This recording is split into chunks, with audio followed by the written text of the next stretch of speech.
इसका सब्स्टिट्यूट ले लें तो हमारा आंसर भी आ सकता था, ऐसे भी कर सकते हैं। ठीक है, उम्मीद करते हैं आप लोगों को क्वेश्चन समझ में आएगा। और चलिए हम अगला क्वेश्चन बढ़ते हैं। तुम्हारा आंसर कौन सा रहेगा? 1.5% की कमी हो रही है। ठीक है, हमारा देखिए अगला क्वेश्चन क्या बोला, बोला कि एक धारा की चाल 9 किलोमीटर प्रति घंटा है, एक नाव धारा के अनुकूल 56 किलोमीटर और धारा के प्रतिकूल 28 किलोमीटर की दूरी 7 घंटे में तय कर सकती है। स्थिर जल में नाव की चाल ज्ञात कीजिए। तो नाव की चाल कैसे निकालेंगे? इसे निकालने के लिए हम आप लोगों को एक फार्मूला पता होगा। कौन सा फार्मूला? आप लोगों को पता होगा कि टाइम इक्वल होता है डिस्टेंस अपॉन स्पीड होता है। हमको क्या चाहिए यहाँ पर? हमको स्पीड ही चाहिए। ठीक है, स्पीड चाहिए हमको यहाँ पर टोटल टाइम दिया, टोटल टाइम कितना? 7 घंटे टोटल टाइम। तो हम टोटल टाइम जब निकालेंगे,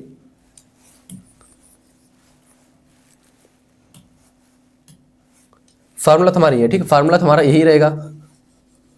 ठीक, जब टोटल टाइम निकालेंगे, टोटल टाइम टी है, टोटल टाइम बराबर T1 + T2, मतलब पहले जितना टाइम लग रहा है, पहले दूरी जो अनुकूल धारा के अनुकूल उसमें कितना टाइम लग रहा है, और धारा की जब प्रतिकूल जा रही है तो उसमें कितना टाइम लग रहा है, ये हमारा है। ठीक है, टोटल टाइम हमारा 7 घंटे दिया है बराबर टाइम बराबर क्या होता है? Distance upon speed. डिस्टेंस मतलब डिस्टेंस पहले कितना है, जब अनुकूल जा रहा है तो डिस्टेंस है 56 किलोमीटर अनुकूल।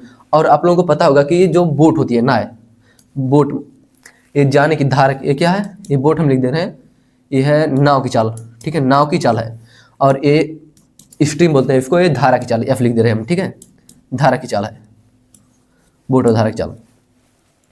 अब देखिए जब कोई चीज जाती है, जैसे देखिए नाव, जो नाव है धारा के अनुकूल जब जा रही है तो वह जुड़ेगी, धारा की रफ्तार जितनी रहेगी और नाव की रफ्तार, दोनों को जोड़ देंगे हम। ठीक है, तो इसे हम लिख देंगे B + F, मतलब बोट की स्पीड और नाव की स्पीड और धारा की स्पीड। ठीक है, प्लस का T2 है। T2 मतलब क्या है? T2 यहाँ पर हमारा है 28 किलोमीटर। दूसरा टाइम है, दूसरा डिस्टेंस कितना है? 28 है, और टाइम कितना लगा, स्पीड कितनी है? डिस्टेंस हमारी स्पीड। ठीक, स्पीड कितनी हमारी? स्पीड धारा के अनुकूल था वो, आपकी दूसरा प्रतिकूल है, मतलब हमारा 28 बटे कितना हो जाएगा? प्रतिकूल है B - F, B - F।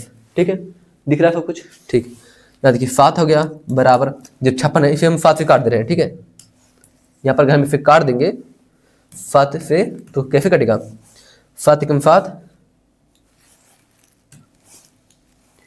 7 × 4 = 28 और 7 × 56। ठीक है, हमारा आ गया 1 बराबर 8 बटे B + F है। अब F हमको पहले बोला था क्या?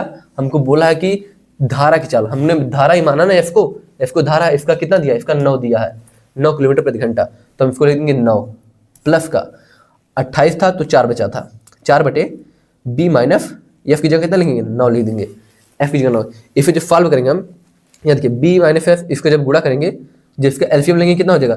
A + V A - V, A + V A - V का एलसीएम लेते हैं, हमारा क्या? A² - B², मतलब B² माइनस का 9 का स्क्वायर 81 बराबर, जैसे हम सॉल्व करेंगे, देखिए 8B माइनस का 9 × 8 = 72 और फिर प्लस का 4B 4 × 9 = 36, प्लस का 36। जब आगे हम इसे सॉल्व करेंगे, ये छोटा हो जाएगा, कोशिश करते हैं, देखते हैं।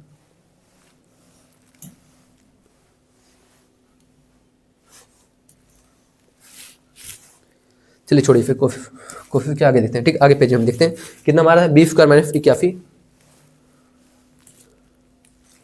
हमारा आया था B² - 81 बराबर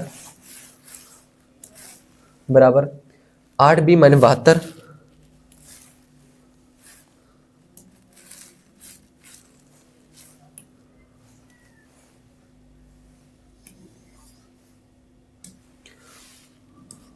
8B - 72 -72, उसके बाद कितना दिया है? 72 + 4B + 36 प्लस 4B + 36। जब हम फिर सॉल्व करेंगे हमारा कितना आ जाएगा? B² - 81, यहाँ पर जब सॉल्व करेंगे 8B 8 × 4 12B, 12B प्लस में था, इधर आएगा माइनस में, -12B बराबर, ये देखिए -72 है और प्लस 36 जब इसे जोड़ देंगे तो -36 आ जाएगा, -36 इधर लेके आएंगे प्लस में हो जाएगा, यानी B² - 81 + 36 - 12B बराबर 0। जैसे हम सॉल्व करेंगे तो बी स्क्वायर हमारा है ही पहले से माइनस का 81 में जब 36 जोड़ेंगे तो कितना हो जाएगा, 11 में से 6 जाए 5 होगा और 7 में से 3 जाए 4, 45 आ गया। 45 और माइनस करें क्योंकि माइनस ज़्यादा है, ठीक है, माइनस, उसके बाद माइनस का 12 बी।